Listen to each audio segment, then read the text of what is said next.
నమస్తే, welcome to Riya news. గత 2-3 రోజులుగా ఇటు వైసీపీ సోషల్ మీడియాలో కావచ్చు, ప్రింట్ మీడియాలో, ఎలక్ట్రానిక్ మీడియాలో జగన్మోహన్ రెడ్డి గారిని కొంతమంది టీడీపీ నాయకులు టార్గెట్ చేస్తూ మాట్లాడుతున్నారు అని చెప్పి విపరీతంగా ప్రచారం చేస్తున్నారు. అందులో ముఖ్యంగా గత 2 రోజులుగా చూసుకున్నట్టయితే అడుసుమిల్లి గారు అని చెప్పి ఒక సీనియర్ అనలిస్ట్ ఒక ఆయన జగన్మోహన్ రెడ్డి గారిని చంపాలి అని చెప్పి మాట్లాడుతున్నారని దానికి పొన్నవోలు సుధాకర్ రెడ్డి గారు ఒక ప్రెస్ మీట్ పెట్టి మరీ కౌంటర్ ఇవ్వడం జరిగింది. సో ఇప్పుడు నేను అడుసుమల్లి శ్రీనివాసరావు గారిని మన స్టూడియోలోకి అయితే పిలవడం జరిగింది. ఆయనతో మాట్లాడి నిజంగా ఆయన ఏం మాట్లాడారు, మరి పొన్నవోలు గారు మాట్లాడినటువంటి మాటలను ఏ విధంగా చూడొచ్చు అన్న విషయాలను తెలుసుకుందాం. నమస్కారం సార్. నమస్కారం అండి. సార్, గత 2-3 రోజులుగా నేను సాక్షిలో ఒక డిబేట్ కూడా చూశానండి. ఈశ్వర్ గారు మిమ్మల్ని టార్గెట్ చేస్తూ మాట్లాడటం జరిగింది. అలాగే నిన్న పొన్నవోలు ప్రెస్ మీట్ పెట్టారు. ఇప్పుడు ఆ పార్టీ జనరల్ సెక్రటరీగా ఆయన ఉన్నారు. సో ఆ స్థానంలో ఉండి ప్రెస్ మీట్ పెట్టారు అంటే మరి మిమ్మల్ని వాళ్ళు క్రిటిసైజ్ చేస్తూ ఉన్నారు. జగన్మోహన్ రెడ్డి గారిని చంపాలి అని మాట అడుసుమల్లి గారు అన్నారు అని చెప్పి ఆయన అంటున్నారు. సో ఆ క్లిప్పింగ్ మీకు ఒకసారి వినిపిస్తాను. దాన్ని బట్టి మరి మీరేం మాట్లాడారు, ఆయన ఏమి అన్నారు అన్నది ఒకసారి చూద్దాం. ఆర్కే నీ టీవీలో, నీ ఏబిఎన్ టీవీలో డిబేట్ పెట్టించాడు. ఒక ఆయన అంటాడు హిట్మాక్ ఏం జరిగిందో దీన్ని చేయాలంటాడు. వీలైతే పట్టుకొని అరెస్ట్ చేసేది, హిట్మాక్ చేశాడు. లేదంటే ఎన్కౌంటర్ చేసేసింది. అడుసుమిల్లి తొక్కావు అడుసు, ఓ యాంకర్ పదార్థం నీకు ట్యాంకర్. సో విన్నారు కదా, ఏం చెప్తారు, మీ అభిప్రాయం ఏంటి, ఆయన వ్యాఖ్యలను ఏ విధంగా చూడొచ్చు అంటారు? అంటే మొట్టమొదటిగా నేను ఏం చెప్తున్నానంటే, నేను తొక్కలేదండి, వాడు ఆయనే తొక్కాడు. First point. ఇక ఎవరో కూడా చావుని కోరుకోరండి. నేను కూడా వాళ్ళని విమర్శిస్తాను తప్ప, కఠినాతి కఠినమైన పదజాలంతో విమర్శిస్తాం తప్ప అసభ్య పదజాలంతో దోషంలో ఉండవు. కఠినంగా విమర్శిస్తాం, నిశ్చితంగా విమర్శిస్తాం అంతే తప్ప చావుని కోరుకునే మనస్తత్వం కానీ, చావును కోరుకునేటువంటి భావజాలం కానీ మా దగ్గర ఉండదు. ముఖ్యంగా నాకు యాక్చువల్గా సుధాకర్ రెడ్డి గారు అంటే నాకు ఎంతో కొంత సానుభూతి ఉంది, సానుకూలత ఉంది. ఆయన పట్ల నాకు ఏమీ దురభిప్రాయం లేదు. ఒక రకంగా ఆయన ఇన్నోసెంట్ అని నాకు అనిపిస్తుంది. ఎందుకంటే ఆయన చూస్తే ఆయన విపరీతంగా ట్రోల్ అయ్యాడు. ఇప్పుడు అవన్నీ చూస్తే అరే ఎందుకు ఇలా చేస్తున్నారు ఈయన అనుకున్నాను. ఈయన ఏదో డ్యాన్స్ చేసినట్టు ఒక వీడియో వచ్చి ఇదేంటి ఈయనలో ఎంత టాలెంట్ ఉందో, డాన్సింగ్ మల్టీ టాలెంటెడ్ అనుకున్నాం మేము. అనుకున్నాం తప్ప ఆయన మేమీ వెక్కిరించలేదు. మేము నాతో పాటు చాలామంది వైసీపీని కానీ, జగన్మోహన్ రెడ్డి గారిని కానీ, ఆయన విధానాలను కానీ, అరాచకాన్ని కానీ ఎదిరించిన వాళ్ళు, వ్యతిరేకించిన వాళ్ళు ఎవరు కూడా ఏ రోజు కూడా వాళ్ళు ఇలా ట్రోల్ చేయాలనేటువంటి ఆలోచన కానీ ఇది కూడా ఎప్పుడు లేదు. ఈయన విషయంలో ఎందుకంటే సాధారణంగా ఈయన ఏజీ చేసాడు. ఈయన అంటే మంచి చాలా పెద్ద పదవి జగన్మోహన్ రెడ్డి గారు హయాంలో. ఈయన ఏజీ చేసి ఈయన స్వయంగా చంద్రబాబు నాయుడు గారి మీద ఢిల్లీ వెళ్ళి ప్రెస్ మీట్ పెట్టాడు. ఈయన సంజయ్ కలిపి, ఐపీఎస్ సంజయ్. అంటే అది కరెక్ట్గా ఉందండి? అంటే చంద్రబాబు నాయుడు గారిని అంత వెక్కిరించారు, వీళ్ళు ఎగతాళి చేశారు. అంటే అంత దారుణమైన మాటలు మాట్లాడాడైనా మళ్ళీ మనం ఆ నోట్లోంచి ఉచ్చరించకూడదని చెప్పి నేను ఉచ్చరించట్లా వీళ్ళు మాట్లాడిన మాటలు. అంటే మీరు చేస్తే సంసారం, ఎతరోళ్ళు చేస్తే వ్యభిచారం అన్నట్టుగా అనిపిస్తూ ఉందన్నమాట. మీరు ఒకటి గుర్తుపెట్టుకోవాలి, ఎవడన్నా సరే మనం ఒక మాట అన్నాం అనుకోండి, అనిపించుకోవడానికి సిద్ధంగా ఉండి అనాలి. 100%. నేనేదో అంటాను మీరేం అనకూడదు అనేటువంటిది నీకు ఉండకూడదు, నాకు ఉండకూడదు. నేను నా వ్యాఖ్యలని ఏ రోజైనా సరే 5 సంవత్సరాల నుంచి మీరు చూసుకోండి, ఎప్పుడే మాట్లాడినా నన్ను కూడా ఎంత తీవ్రంగానే విమర్శించవచ్చు. ఈ విమర్శ అర్థవంతమైంది అనుకోండి, డెఫినెట్గా స్వీకరించాలి మనం. వాళ్ళు చేసిన విమర్శ, నేను చేసిన మాట్లాడిన తప్పు, మీరు ఇది తప్పు చేస్తున్నారు అని నన్ను ఎవరైనా విమర్శించారనుకోండి, అరే నిజమేరా మనం తప్పు చేసాం అని చెప్పేసి మనం అనుకోవచ్చు. డెఫినెట్గా స్వీకరించాలి. వాళ్ళలో ఆ సహనం కానీ, ఆ సంయమనం కానీ, వాళ్ళ ఫ్రస్ట్రేషన్ కనపడుతుంది. ముఖ్యంగా నాకు ఏమనిపిస్తుందంటే, వాళ్ళ ఆర్తనాదాలు, ఆహాకారాలు ఏవైతే ఉన్నాయో ఖచ్చితంగా శ్రవణానందకరంగా ఉన్నాయి నాకు. నేనేమి పెద్ద ఇది అవట్లా, ఎందుకంటే సూటిగా దాకిందిరా బాణం అనిపించింది నాకు. నేను మామూలుగా జనరలైజ్గా ఈ సిస్టమ్ పట్ల ఆవేదనతో మాట్లాడాను. నాకు జగన్మోహన్ రెడ్డి గారి మీద వ్యక్తిగత కక్ష ఏముంటుందండి? మనకి ఆయనకేమో ఆస్తి తగాదాలు ఉన్నాయా? పార్టీల పరంగా నేను అభిమానించే నాయకుల్ని కానీ, నేను అభిమానించే పార్టీని కానీ లేకుండా చేయాలి, వాళ్ళని సర్వనాశనం చేయాలి, వాళ్ళని భౌతికంగా కూడా హింసించాడు ఈయన. డెఫినెట్గా వాళ్ళకి దెబ్బ తగిలితే పెయిన్ మాకే వస్తుంది. ఇప్పుడు అలాగా జగన్మోహన్ రెడ్డి గారిని అంటే వీళ్ళకి నొప్పి వస్తుందో అలాగే అతని వాళ్ళు కూడా నొప్పి వస్తుంది కదా. కానీ మేము అధికారంలో ఉండి కూడా వీళ్ళు నోటుకొచ్చినట్టు మాట్లాడుతుంటే చాలా సహనం సమయం పాటిస్తున్నామంటే వాళ్ళు మాకు మొక్కలు ఒక రంగంగా చెప్పాలంటే. ఎందుకంటే చంద్రబాబు నాయుడు గారు కానీ కూటమి ప్రభుత్వంలో ఉన్న పెద్దలు లోకేష్ గారు, పవన్ కళ్యాణ్ గారు, బీజేపీ వాళ్ళు ఎవరైనా సరే వాళ్ళు మేము కక్షా రాజకీయాలు చెయ్యం, మాది అభివృద్ధి, సంక్షేమం, ఉపాధి, భవిష్యత్తుకి భరోసా, ఇది విధానం అని చెప్పారు వాళ్ళు. తూచా తప్పకుండా పాటిస్తున్నారు అంతా, ఎక్కడా కూడా డీవియేషన్ లేదు. యాక్చువల్గా అయితే ప్రజల మనసులో కానీ ఆయా పార్టీల కార్యకర్తల మనసుల్లో కానీ చాలా ఆవేదన, ఆవేశం, ఉక్రోషం, రోషం, ఆగ్రహం ఉన్నాయి, అసహనం ఉంది. సార్ మీరు ఆయన మాట్లాడిన మాటలకు మీరు క్లారిటీ ఇచ్చారు, నేను ఆ ఉద్దేశంతో మాట్లాడలేదు అని. ఆ ఉద్దేశం మాట్లాడలేదని చెప్పేసి నేను అప్పభావ నాటకం ఆడతలేదండి. నేను చెప్పిన దానికి పూర్తిగా కట్టుబడి ఉన్నాను. నేనేం చెప్పానంటే సిస్టంలో చాలా దారుణంగా ఉంది పరిస్థితి. అధికారము డబ్బు ఉన్నవాళ్ళకి ఒకలాగా, అధికారం డబ్బు లేని వాళ్ళకి ఒకలాగా వ్యవహరించకూడదు. ఈ సిస్టము దాన్ని చర్చ జరగాలి ఈ దేశంలో. రాజ్యాన్ని ఎవడ వ్యతిరేకించినా ఒకే రకమైన శిక్ష ఉండాలని చెప్పాను నేను. ప్రజాస్వామ్యాన్ని, రాజ్యాంగాన్ని, చట్టాన్ని గౌరవించిన వాళ్ళకి వాళ్ళందరికీ ఒకే రకమైన శిక్ష ఉండాలి. కానీ ఆయన అక్కడితో ఆగలేదండి. ఆయన కొంత బెదిరింపు వ్యాఖ్యలు కూడా మేమే చేయడం జరిగింది. అది ఎలా ఉందంటే మా పార్టీ మళ్ళీ అధికారంలోకి వస్తుంది అంటే మిమ్మల్ని ఏమైనా మేము చెయ్యగలం అన్న ఉద్దేశంతో కూడా ఆయన అంటే మిమ్మల్ని ఉద్దేశిస్తూనే మాట్లాడటం జరిగింది. రైట్, అది కూడా రాయి, అది కూడా రాయి. తపస్వమా జ్యోతిర్గమయ్యి నువ్వు పెట్టుకున్న క్యాష్ రాయి, అది కూడా రాయి. ఒక టీవీ ఛానల్ ఉన్నది, ఎన్కౌంటర్ చేయమని నీ డిబేట్ ని యాంకర్ చాట్ చేపిస్తున్నావు. ఒక సెలెక్టెడ్ ప్యానలిస్ట్ చేసి చాట్ చేపిస్తున్నారు. ఇంతకన్నా దిశారిపోయినట్టు తెలుగుదేశం రాజకీయ ఫ్రంట్. ఈ ఆంధ్ర రాష్ట్రంలో జరిగేది మీడియా పాలనమ్మా. వాళ్ళకు కూడా చెప్తున్నా తెలుగుదేశం నాయకులకి, ఈరోజు వాళ్ళు వంత పాడుతున్నారు, వాళ్ళు అడిగిన కోరికలు తీర్చలేని రోజు మీరు కూడా ఈ విధంగా రోజు మీరు కూడా బలిపరిచయం అవుతారు. గుర్తుపెట్టుకోవాలి చాలా. సో ఈ విధంగా అంటే బెదిరింపు వ్యాఖ్యలకు పాల్పడుతున్నట్టు అనిపిస్తుంది. మీరు బలిపశువులు అవుతారు, మళ్ళీ మేము అధికారంలోకి వస్తాం, అప్పుడు మిమ్మల్ని మీరు మాట్లాడిన మాటలు అన్నింటినీ మేము గుర్తుంచుకుంటాం, మేము చేయాల్సింది మేము చేస్తాం అన్నట్టు కూడా ఆయన మాట్లాడుతున్నారు. ఎలా ఇప్పుడు మీరు ఆడపిల్ల కాబట్టి నేను మీ దగ్గర కొన్ని మాటలు మాట్లాడలేను, కానీ ఇక్కడ వాళ్ళ అధికారంలో ఉన్నప్పుడే మాట్లాడేవాడిని మేము. వాళ్ళ అధికారంలో ఉన్నప్పుడే జగన్మోహన్ రెడ్డి గారిని ఇప్పుడు వీళ్ళు గింజుకుని గిలగలాడుతున్న వ్యాఖ్యల గురించి గిలగలాడుతున్నారు కదా, నేను బూతులు మాట్లాడలేదు, అసభ్య సంభాషణ చేయలేదు, కానీ ఇంతకంటే ఘాటు వ్యాఖ్యలు చేశాను నేను వాళ్ళ అధికారంలో ఉన్నప్పుడే. రేపు వాళ్ళ అధికారంలోకి వస్తారో మేమేదో ఓడబడుతామంటే అసలు వాళ్ళ అధికారంలో రావటం అనేటువంటి కలగనటం మానేయాలి అర్జెంటుగా. కలగనమన్నాడు మన కలాం గారు అని చెప్పేసి అంటారు, కానీ వాళ్ళకి అర్హత లేదు, అవకాశం లేదు. మీరు టార్గెట్ అవుతారా?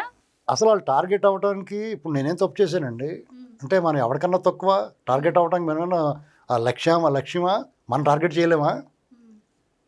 ఇప్పుడు వాళ్ళకే అంత ఉంటే జనం అందరూ ఊడ్చావతలు పడేసిన తర్వాత వాళ్ళకే అంత ఉంటే జనం మెచ్చిన నాయకుడి నాయకత్వంలో మనకెంత ఉండాలి? 16 నెలలు జైల్లో ఉండి 13 సంవత్సరాల నుంచి బెయిల్ మీద తిరిగిన నాయకత్వంలో పనిచేస్తున్న వాళ్ళకి ఎంత ఉంటే ఆయన చంద్రబాబు నాయుడు గారు, లేకపోతే పవన్ కళ్యాణ్ గారు, లోకేష్ గారు, లేకపోతే మేము ఇండివిజువల్గానే మేము సత్తా ఉన్నవాళ్ళు ఆ విషయంలో ఏముంటుందండి? నాకు ఇక్కడ పొన్నవల సుధాకర్ రెడ్డి గారిని విమర్శించడానికి నాకు నోరు రావట్లేదు. నిజం చెప్పాలంటే జగన్మోహన్ రెడ్డి గారు అధికారంలో ఉన్నప్పటి నుంచి మాట్లాడుతున్నారు, కానీ 5 సంవత్సరాలు ఎప్పుడూ టార్గెట్ చేయని మిమ్మల్ని ఇప్పుడు ఎందుకు వాళ్ళు టార్గెట్ చేస్తూ మాట్లాడుతున్నారు? అంటే పని లేనివాడు ఏం చెప్పి పిలితాలకు ఉరిగేట్ అంటారు కదా, అలాగే వాళ్ళకి నేను దొరికినట్టున్నాను. ఇక్కడ వాళ్ళు రాంగ్ పర్సన్ ఎంచుకున్నారు. యాక్చువల్గా వాళ్ళే ఒప్పుకుంటారు. నేను ఎప్పుడు కూడా అసభ్య పదజాలంతో కానీ వాళ్ళని కించపరిచే వ్యాఖ్యలు కానీ ఎప్పుడు చేయలేదు. వాళ్ళు బాధపడే వ్యాఖ్యలు చేస్తాం. ఎందుకంటే బాధపడడం అంటే విమర్శ చేస్తాం, వాళ్ళ అవినీతిని, అరాచకాన్ని ప్రశ్నిస్తాం, ఘాటుగా గట్టిగా విమర్శిస్తాం. ఇక్కడ ఈయన మన సుధాకర్ రెడ్డి గారు ఆయన పట్ల ఆయన అలా మాట్లాడుతుంటే నాకు నవ్వొస్తుందో రకంగా చెప్పాలంటే ఆయన బెదిరింపులు చూస్తుంటే. ఎందుకంటే సంవత్సరంన్నర 16 నెలలు అవుతుంది వాళ్ళ అధికారం కోల్పోయి, దాదాపు ఇంకా 3 సంవత్సరాలు ఒక 3.5 సంవత్సరాలు అధికారం వాళ్ళు నిజంగా వాళ్ళు అనుకున్నది జరగాలంటే 3.5 సంవత్సరాలు ఉంది. లాజికల్గా ఆలోచించండి. 3.5 సంవత్సరాల తర్వాత వచ్చి వాడు ఏదో ఓడబొడుతాను లేకపోతే మిమ్మల్ని ఏదో చేస్తాం అన్నారనుకోండి, రప్ప ఆడిస్తామని రప్ప ఆడించుకుంటాం కూర్చుంటారు రెడీగా, రండిరా రప్ప ఆడండి అంటారా ఎవరన్నా? వీళ్ళు అధికారం కోల్పోయి వీళ్ళే ఎంత ఎగురుతుంటే మనం ఎగరలేమా? ఇక్కడ ఒకటి గుర్తుపెట్టుకోవాలి, ఉక్రోషం తట్టుకోలేక జగన్మోహన్ రెడ్డి గారు నాకన్నా దారుణంగా వ్యాఖ్యలు చేసి వాళ్ళు ఉంటారు ఏంటండి. కానీ జగన్మోహన్ రెడ్డి గారిని అంటే వీళ్ళకి పెయిన్ రావడాన్ని మనం సహజంగానే తీసుకుంటాను. సుధాకర్ రెడ్డి గారి బాధలో కూడా అర్థం ఉంది. కానీ ఆయన అన్న మాటలో నేను అడుసు తొక్కాను అన్నాడు కాదు. మీరు చూసుకొని జాగ్రత్తగా మీరే తొక్కారు, మీరు తోక తొక్కు వదిలేస్తే ప్రమాదం అని చెప్తున్నాను నేను. అర్థమైందండి. మిగతా వాళ్ళు చిల్లరగా బోళ్ళ మంది మాట్లాడుకుంటారు. మనది ఒకటే సిద్ధాంతం, దీనికి సిద్ధపడి ఉండాలి.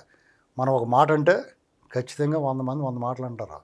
అన్నప్పుడు అనిపించుకోవడానికి సిద్ధంగా ఉండాలి, కొట్టినప్పుడు కొట్టించుకోవడానికి సిద్ధంగా ఉండాలి, తిరిగి కొట్టగలిగి ఉండాలి. ఆయన కౌంటర్ వేసాడు, నేను అన్కౌంటర్ చేశాను. ఇది అన్కౌంటర్ అంటే. అర్థమైందండి. ఇక జగన్మోహన్ రెడ్డి గారికి ఒకసారి అంటే అదే సార్, మీరు నిర్మాణాత్మకంగా విమర్శిస్తే ఎవరికి భయపడాల్సిన అవసరం లేదు అని చెప్పి మీరు అన్నారు. మీరు ఇందాక ఒక మాట అన్నారు, వాళ్ళ సైడ్ కూడా చాలా మంది మాట్లాడారు అని. అంటే వాళ్ళ సైడ్ చాలా మంది మాట్లాడడం కాదండి, స్వయంగా జగన్మోహన్ రెడ్డి గారు మాట్లాడినవే చంద్రబాబు గారిని ఉద్దేశించి మన దగ్గర కొన్ని అవి కూడా క్లిప్పింగ్స్ సేకరించడం జరిగింది. అవి కూడా ఒకసారి విన్న తర్వాత మాట్లాడుకుందాం. చంద్రబాబు నాయుడు గారు చేస్తున్న కుయుక్తులు చూసినప్పుడు ఇటువంటి వ్యక్తిని నడి రోడ్డు మీద పెట్టి కాల్చినా కూడా తప్పలేదు అని చెప్పి కూడా అనిపిస్తా ఉంది. సార్ చూసారుగా, స్వయంగా అప్పట్లో జగన్ గారే ఈ విధంగా మాట్లాడటం జరిగింది. మరి ఇప్పుడు వీళ్ళు ఏదో మమ్మల్ని టార్గెట్ చేస్తూ మాట్లాడుతున్నారు, జగన్మోహన్ రెడ్డి గారిని మీరు ఎలా అంటారు అంటున్నారు, మీరేం చెప్తారు? ఇప్పుడు జగన్మోహన్ రెడ్డి గారు మాట్లాడింది ఒక క్లిప్పింగ్ చూపించారు మీరు. ఇలాంటి 50 ఉంటాయండి. చంద్రబాబు నాయుడు గారిని మాట్లాడినవి కానీ, వీళ్ళ నాయకుల్ని వాళ్ళ నాయకులు మాట్లాడినవి కానీ, అలా వాళ్ళ నాయకులు మాట్లాడినవి అయితే 100 ఉంటాయి. సాక్షాత్ అసెంబ్లీలోనే చంద్రబాబు నాయుడు గారిని జగన్మోహన్ రెడ్డి గారు ఆయన స్వయంగా మాట్లాడాడు, వాళ్ళ ఎమ్మెల్యేలు మంత్రులు మాట్లాడారు. ఇప్పుడు పొన్నవల సుధాకర్ రెడ్డి గారు ఒకసారి ఆ చరిత్ర చూసుకోవాలా. ఎప్పుడో జమానాలో జరగలేదు, నిన్న కాక మొన్న జరిగింది. మనం వాళ్ళ నాయకుడిని ఒక మాట వాళ్ళకి బాధ కలిగిందేమో నేను అన్నది కలిగి ఉండొచ్చు. ఒకసారి మనం ఏమన్నా అన్నామా ఇలాంటివి ఏమన్నా చూసుకోవాలి. జగన్మోహన్ రెడ్డి గారు స్వయంగానే మాట్లాడాడు. ఆయన ఎవరన్నా పట్టాభి గారు లాంటి వాళ్ళు ఏదైనా అంటే ఆయన అన్వయించేసుకుని ఆయన మీద దాడి చేసి చంపేయడానికి చూశారు. రఘురామకృష్ణరాజు గారిని చంపేయడానికి చూశాడు. ఇలాగా వీళ్ళు మేము చాలా సంప్రదాయాన్ని సుప్పుని శుద్ధపోసని అన్నట్టుగా వీళ్ళు వ్యవహరించి ఎవరిని నమ్మిద్దామని ఎవరిని బెదిరిద్దామని వీళ్ళు అంటే వాళ్ళు మాట్లాడిన మాటలు ఎట్లున్నాయి అంటే, వాళ్ళు మాకు ఒక న్యాయం అవతల వాళ్ళకి ఒక న్యాయం అన్నట్టు ఉంది. అంటే వాళ్ళు మాట్లాడలేదన్న విషయం వాళ్ళకి తెలియక కాదు, కాకపోతే ఇక్కడ ఏంటి అంటే మిమ్మల్ని టార్గెట్ చేస్తూ, అంటే మిమ్మల్ని ఒక రకంగా హెచ్చరిస్తున్నట్టు వచ్చినటువంటి మెసేజ్ అనుకోవచ్చు దీన్ని. ఇప్పుడు వాళ్ళు అనుకోవచ్చండి, మనం దాన్ని అలా తీసుకోం. నేను కామెడీగా తీసుకున్నాను. ఆయన మాట్లాడుతుంటే నాకు కామెడీ అనిపించింది ఒక రకంగా చెప్పాలంటే. ఎందుకంటే ఆయనే కామెడీ అయిపోయాడు దాంట్లో. ఇప్పుడు ఆయన సీనియర్ కౌన్సిల్, ఆయన గౌరవప్రదమైన వృత్తిలో ఉన్నాడు. ఆయన్ని డెఫినెట్గా ఆయన నన్ను వెక్కిరించినట్టుగా నేను వెక్కిరించను. ఆ స్థాయిలో ఉన్న వ్యక్తి చాలా హుందాగా మాట్లాడితే అవునరా పెద్ద మనిషి మాట్లాడుతున్నాడు అనుకునేలా ఉండాలి. ఆయన గతంలో చంద్రబాబు నాయుడు గారి గురించి చేసినవి కానీ, పార్టీ నాయకుల గురించి చేసినవి, పార్టీ గురించి చేసినవి కానీ, వీళ్ళు ఇప్పుడు మళ్ళీ అధికారం కోల్పోయిన తర్వాత జనం చీయని ఊసిన తర్వాత కూడా వీళ్ళు అదే పందాన్ని కొనసాగిస్తున్నారంటే ఏం చూసుకుని ధైర్యం. ఇప్పుడు పవన్ కళ్యాణ్ గారు సినిమాలో అంటాడు, నువ్వు ఇలా రెచ్చిపోయి మాట్లాడుతున్నావు అంటే నీ వెనకాల ధైర్యం ఏంటి అంటాడు. నా వెనకాల ఏం లేదండి, ఊరికే ఓవర్ యాక్షన్ అండి అన్నట్టుగా. వీళ్ళ వెనకాల ఏం ధైర్యం లేదు. మేకపోతు గాంభీర్యం, కాగితం పుల్లు వీళ్ళంతా. వీళ్ళకి ఎవడో జడ్సి ముసలం కూడా లేకదు. అర్థమైందండి. ఎవడో జడ్సి ప్రసక్తి ఉండదు. తిట్టుకుంటారా, బోళ్ళ మంది తిట్టుకుంటారు. ఇప్పుడు ట్రాఫిక్లోనూ మన కారు కొంచెం ఎవరికైనా అడ్డం వచ్చిందనుకోండి, ఆడ అద్దాలు వేసుకుని బూతులు తిట్టుకుంటాడు. వీళ్ళు బయట తిడుతున్నారు, అంతే తేడా. దానికి దీనికి పెద్ద తేడా ఉంది. అది వినపడదు, ఇది వినపడుతుంది. వినపడితే కూడా చెవిలో దూది పెట్టేసుకుంటాం. మనం అన్నప్పుడు అంటారులే అనుకుంటాం, మనం అనకపోయినా కూడా అంటున్నారు వాళ్ళు. ఇప్పుడు మనం వాళ్ళని విమర్శిస్తున్నాం. జగన్మోహన్ రెడ్డి గారిని నేను ఏ రోజు కూడా స్పేస్ ఉన్నా లేకపోయినా స్పేస్ తీసుకుని విమర్శిస్తా.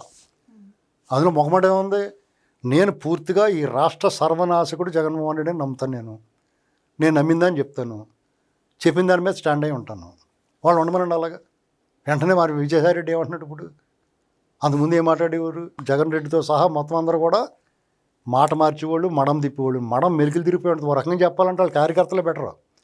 వాళ్ళు ఆనాడైనా ఈనాడైనా జగన్మోహన్ రెడ్డి మీద నేను డెఫినెట్గా అభినందిస్తాను. ఎందుకంటే వాళ్ళు మంచోడో చెడ్డోడో రాక్షసుడో అవినీతిపరుడో అరాచకవాదో విధ్వంసకారుడు అయినా సరే వాళ్ళు అభిమానిస్తున్నారు అంతే. అంటే ఆ అభిమానాన్ని లెక్కలో చూడాలి. అతని అదృష్టం అది. వాళ్ళ దురదృష్టం ఏంటంటే అలాంటి నాయకత్వంలో పనిచేయటం. ఇక్కడున్న ప్రభుత్వం డెఫినెట్గా కక్ష సాధించే ప్రభుత్వం కాదు. వీళ్ళకి ఆలోచన ఉండదు, మనలో కూడా ఆలోచన ఉండదు. పాయింట్ వైట్గా చెప్తాను, నువ్వు తప్పు చేసావు, సిస్టమ్ కరెక్ట్గా లేకపోతే సిస్టమ్ కరెక్ట్గా మొహమాటలేకుండా చెప్తాను, భయం ఏముందండి అందులో. వీళ్ళు అన్నట్టుగా కనుక దీన్ని ఇంకా గెలుకున్నారనుకోండి డెఫినెట్గా దుర్వాసన వచ్చేలా చేస్తాం వాళ్ళకి, అందులో అనుమానం లేదు. ఆయన కూడా మొహమాట పడుతూనే బలవంతంగా పెట్టించినట్టున్నారు ప్రెస్ మీట్, అర్థమైందండి. దానికి మన వాళ్ళందరూ కూడా స్పందించాల్సిన అవసరం లేదు, మనం ఒక్కడం చాలు. 100 ప్రశ్నలకి ఒకటే సమాధానం చెప్తాం. ఒక నారి 100 తుపాకీలా మీరు అలాగ మాట్లాడుతూ ఉంటారు, అలాగా 100 తుపాకీ గుళ్ళు వస్తే కూడా మనం ఒక గుండెతో సమాధానం చెప్తాం, ఏం అనుమానం లేదు అందులో. కానివ్వండి, ఏమవుద్ది ఇప్పుడు వాళ్ళ అరాచక పాలనలోనే మన చెప్పాడు కదా, మా పరిపాలనలో మీరు ఎక్కడ ఈ భాష లేదే అన్నాడు. ఇంతకంటే కఠినమైన భాష మాట్లాడాను నేను. అది అసభ్యం వేరు, కఠినంగా మాట్లాడటం వేరు. నేను ఎప్పుడు మాట్లాడినా కఠినంగా మాట్లాడతాను, మీకు మళ్ళీ బూతులు మాట్లాడను. బూతులు మాట్లాడటంలో మీకన్నా నేను మాస్టర్ డిగ్రీ ఉంది, నాకు పిహెచ్డీ చేశాను నేను ఆ విషయంలో. చచ్చి ఊరుకుంటాను నేను మాట్లాడితే, కంటి చూపుతో చంపేస్తానంటాడు బాలకృష్ణ గారు. అలాగా మేము బూతులు మాట్లాడితే మీకు చెవిలోంచి రక్తం వచ్చేద్ది, అది గుర్తుపెట్టుకోవాలి ఎవడన్నా సరే. Please subscribe to Leo News for more videos.